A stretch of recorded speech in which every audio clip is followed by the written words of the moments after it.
Hello. Today, I'd like to share with you 5 ways or 5 challenges that are different now that I have been living in France for 5 whole years. Thank you so much for joining me today. If you are new here, welcome, and consider subscribing to my channel and clicking that notification bell. What that does is that lets you know each time I upload a video about moving abroad, life in France, or finding the confidence and courage to live life on your terms. I'm Patricia Brooks, and 5 years ago, I left my project management job. I left the United States and I moved to the south of France. And this journey has been an amazing one, and I've learned so much about myself and about life. And in these videos, I share a bit of that. And today, I want to talk to you about what my challenges are now that I've been here for 5 years. They're different from the challenges I faced initially. Initially, those challenges were really just mastering the language and finding a place that felt like home. I thought I'd found it in Perpignan, but couldn't find the neighborhood. And so had to go a little bit further out from the city to find this beautiful village that now is my home, right? It was about, figuring out how to buy a car and get insurance. And now my challenges are slightly different. So the first challenge that is different is finding a doctor. When I moved to France, I rented an apartment from a doctor. My apartment was over his office. And so I had a doctor baked right in. It wasn't an issue. And it wasn't even an issue once I moved away from that apartment, because every Thursday he would come to the clinic in my village. And if I had a problem or needed my prescription renewed, I would just make an appointment for Thursday, right? So it was really convenient. Well, he has since retired. And since November of 2022, now it's February, I have been looking for a doctor. And so one of the things that people who are looking for a new country to settle in is, do you have access to health care and health insurance? And so in France, I will say that I have access to health insurance. Initially, I did not apply for the Carte Vitale, the health insurance card, because I didn't think as a non-citizen I was eligible. But if you have a resident permit here in France, you have access to that. So that is a wonderful thing here in France. And finding a doctor can be challenging, as I am finding out. And this was not anything that was on my radar 5 years ago. So that has been a challenge. So that is one challenge that is different from 5 years ago. Another challenge that I am finding is in looking for a new doctor, or looking for a private flute teacher, or looking for things that I need to make my life better here. It's not so easy to get good recommendations or figure out how to navigate the system so that I can figure it out. So for example, in looking for a new doctor, I have asked quite a few people for help or suggestions on how I can navigate the system. I asked my doctor who retired who he knew, and he gave me the names of the doctors he knew in my village, and none of them were accepting new patients. So then I reached out to Amélie, which is the online site where I have my Carte Vitale information. And they said, oh, you should write a letter to CPAM, which is some agency associated with them, and see if they can't send you a list of doctors that are accepting new patients. I did that. A couple weeks later, got a call. They sent me a list of 2 people, 2 doctors. One was not accepting new patients. The other one, I don't think has set up his shop yet because his number wasn't working. And so that was challenging. And so I asked friends I'd made at my Qigong class, and they just said, yeah, it's really a hard thing to do, right? There was no help in offering me, oh, try this or try that. Whereas in the US, and maybe because I know how to navigate a little bit, or I know how to ask the question the right way, that I get some assistance like, oh, have you tried this or have you tried that? I even went to the pharmacy and asked the person behind the counter, do you have any suggestions for me to find a doctor? Because I'm going to be needing to renew my prescription soon. And as you see, this is the last time I can renew on this prescription. What can you tell me? It's just really hard, right? There was no suggestion. So yesterday, finally, I had a conversation with a friend of mine, Amandine, and it was at the tail end of our conversation that I mentioned that I'm feeling a lot of resistance. I'm feeling a lot of rejection is what I said. Rejection in terms of finding a doctor. I'm struggling also with finding other people to help me. And she said, "Oh, you're struggling to find a doctor? Have you tried a Dr. Lieb? It's a website." And I'm like, "Yeah, no, I've seen it, but I haven't tried it." And so she pulls it up and she's like, "Oh, I see a doctor that is in this village that looks like it's not too far from you. And then this other one that looks like it's not too far from you." And I'm like, "Oh, I know this village here." And so she sent me the link. I looked at it and it was like I had an easy button in her, right? The thing is, she was open to giving me suggestions rather than just agreeing with me that, "Oh, yeah, it's hard to find a doctor," which is what I'm getting or was getting before. And like I said, maybe I'm not asking the right question. Maybe I need to ask, if you were in my situation, what are the things you would do so that I could get something that's a little more concrete? Because I don't need somebody to commiserate with me. I just need the help of getting the doctor. So that is another challenge that I found with looking for a doctor, but also looking for a private flute teacher here.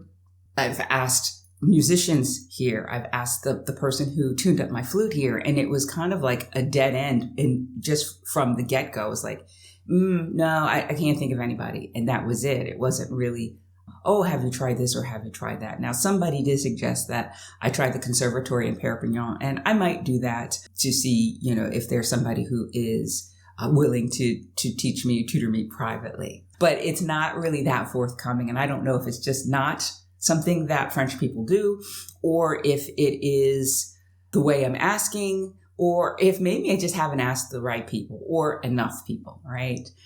They say that there is word of mouth here. It's called de bouche à oreille, but I have not been able to tap into that, not yet. So that's been a challenge. All right. The next thing that's been challenging, and it kind of tags along with what I just said, is feeling like I'm being rejected more and more. So in looking for a doctor, calling the doctor's office, "No, we're not accepting anybody. Who do you know?" "Wow, we don't know anybody," right? Over and over and over again. Now, there is a shortage of workers in the United States, and I still have somebody in the U.S. prepare my U.S. portion of my taxes. And my firm, in November said, "Yep, we're not going to serve you anymore. You're small beans to us. Here's somebody that you can use." And I reached out to this person, and initially it seemed like it would work out, but got some feelings and some red flags that said, "Yeah, I think I want to look for somebody else." And so in looking for somebody else, so far I've only reached out to 2 firms. They're not taking on new clients or new individual clients. And so that feels like, oh, I'm getting this rejection. And even in the dating scene, right? Initially, when I moved to France, it seemed easier for me to get on the online dating scene and kind of be open to meeting men, and men just, were going out on dates and kind of finding my way there. I guess at the end of my first year, I started dating somebody for about 3 months, and until he got sick and said, "Yeah, I don't really want you to drag you into this horrible story that I'm about to face." He had kidney disease. And so that ended. My second year here, the dating scene was kind of non-existent. I wasn't really looking at that point. I was taking a little bit of a break from it. I was figuring out my new village that I had moved to in that second year. And so I wasn't looking. But at the end of that year and in 2020, I did look and got into a relationship of 9 or 10 months that thought was going to go someplace. And that kind of fizzled. That didn't work out. And so I felt hurt. And so I took another break. And so now getting back in, and I am back in the dating game, it just feels harder to be open because of the ghosting and because of the lack of follow through. And so that I feel a little bit gun shy. And so I have to remember that there is abundance out there, that the right person is out there for me, and that this is just a part of the process. But feeling rejected, whether it be for finding a tax firm or a doctor or somebody for a relationship, has started to feel more like a challenge to me. And I'm working through that. I am staying open to the process. And so I feel good about it, but it feels different to me from when I first got here. Number 4 is anytime you've been in a place for a while, you can start to get into a rut. And so that's where I feel like, the longevity of staying in a place is great on one hand, but on the other hand, you can start to just not see how beautiful or wonderful things are around you or different because they stop being different. And you can start to turn back to who you were before. For me, I have introvert tendencies. So staying at home and not doing things and not getting out and meeting people could be a real issue for me. And during the pandemic or coming out of the pandemic, it was hard for me to kind of break out of that because, being at home, I was okay with that.